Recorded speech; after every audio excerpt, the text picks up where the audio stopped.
there's I think there's a lot of benefits in the interconnectivity too, and being aware of stuff and seeing more behind the curtain and having more knowledge of the fallibility of our collective, uh, whatever they are, collective organizations, collective oversight bodies, all sorts of stuff. The a big difficulty that comes with it, though, is as we become more cynical and more jaded about collective endeavors, well, then what are we supposed to do? Like, if they start to go off the rails, it's like, well, can we fix them?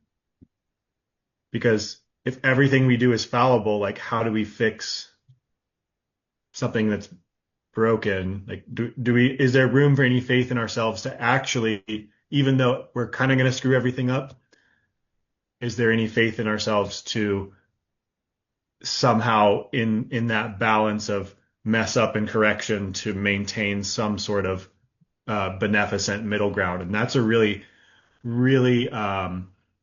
non-specific thing. Like you can't delineate it. You can't say, here's how we do it. Because as soon as you say, here's how we do it, you're on the line to this is the way and this is our infallible path. And then that's going to go off. So it's back to that muddling through, right? We're muddling through and we need to have a faith in this sort of abstract long-term process of swaying back and forth, Mhm. rather than a static faith in any particular thing, and that's difficult to do for sure.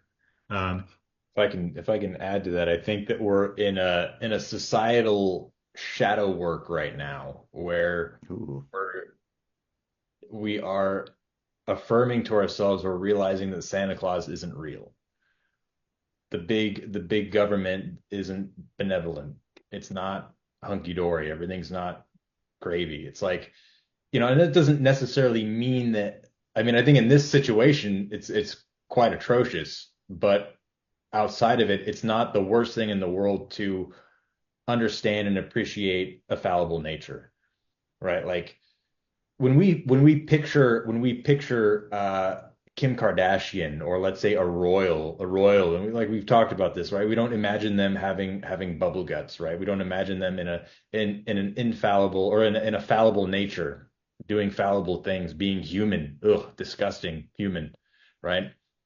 And so when we realize that a lot of these politicians are and leaders, right, that should be exuding the characteristics of morality, of being virtuous, of being integrous, are actually quite degenerate. And so when we realize this stuff, when we're in this information age, when we're in this kind of everybody now gets everything, it's not this cookie cutter level of history that we're getting. We're actually understanding that, okay, wait a minute, maybe things aren't really as we were told they are. And now that people are able to get on YouTube and or do other things, they don't have to jump through the necessary hoops of holding on to a specific ideology that might not necessarily be true, right? Simply because they're doing it for the money, as opposed to like, I'm going to be an anthropologist because I love anthropology, or anything down that line. So I think that with this expansion of information, we're understanding that actually everything is quite infallible. And so we can either self-implode, we can destroy ourselves because we realize that, hey, wait a minute, we're human, or we can get ourselves back out of this. We can grow out of this. We can absorb these quote unquote failures or blemishes that we have as humans and grow from it. And what I think of is something very similar to Polymarket Polymarket, where in last year's election, down to the T, to every House of Rep, every Senate, pretty much by the percentage of which individual is going to win. I mean, they had it down perfectly. And that's just people putting their money where their mouths are in terms of what they believe is going to happen. And that's exactly what happened.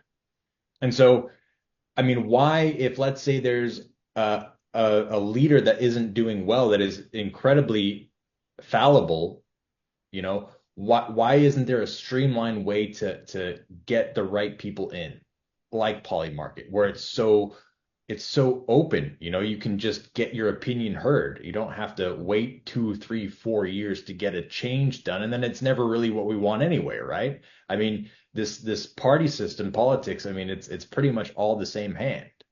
We're just given the illusion that it's two-sided. What is So I would, Polymarket? Polymarket is essentially it's like an online betting platform, Mm, but for essentially anything. You can like, okay, I think that Avatar 3 this December is gonna have like over 200 million domestic box office gross opening weekend. okay. And there's a 51% chance that'll happen. And so I can say, okay, maybe it'll happen, maybe it'll not. Or I can say, hey, this athlete is going to drop the ball in the second half of this game, Mm, or mhm, score this amount of points or whatever. So it's just mhm. it's very broad. but people bet on all the elections last time, right? Okay, So you're saying. interesting. Um, so I'm gonna challenge that a little bit of like because it could go either way, but like if you're looking at it and saying, well, here's our system and our system's so messed up, look, we have this other way that's clearly so good. I would be skeptical of the new way where it's like, well, if we know how to remake it, we just remake it. Like we're fallible in terms of foreseeing all the ins and outs of that. And that's part of the point of this is like I think we should be skeptical of like new ways of completely remaking things so they're all so much better. Now it is good that you're pointing out like this way has been tested in certain ways. Like we should look at how something fares for a while. Um, It's got to but be like I'm sorry, I gotta interject this just because it's on my mind, but there's got there's got to be pressure felt in that sense, right? Like if let's say Bud Light puts out an ad that people don't like, they feel it in their pocketbooks. People don't buy the product. If Marvel or Star Wars is going in a direction that people don't like, people stop going in. And so they got to face the pressure. Okay, fine. Wait a minute. What's going, and it's pretty quick. I think the soon, and right. It shouldn't be instantaneous foundational change whenever we want because there's just too much chaos. There's got to be a foundational skeleton built in. But I mean, at the same time, if something's not working, I mean, there's got to be pressure felt. yeah, If a totally.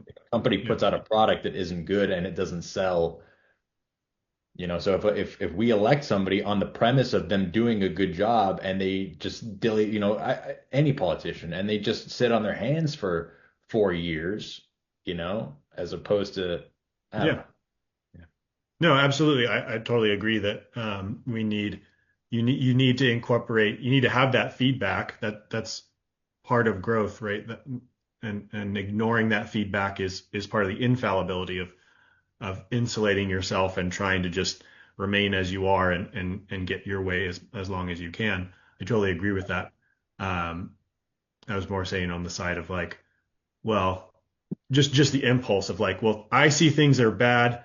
I have an idea. It seems so clear to me that it must be better. So like, why don't we just all get on board? And it's like, well, Right. that's a little bit too uh, optimistic, right? That people need to argue it out for a long time. It needs to be tested out and ironed out before just being like, well, this is the way. This is clearly the new way to do it.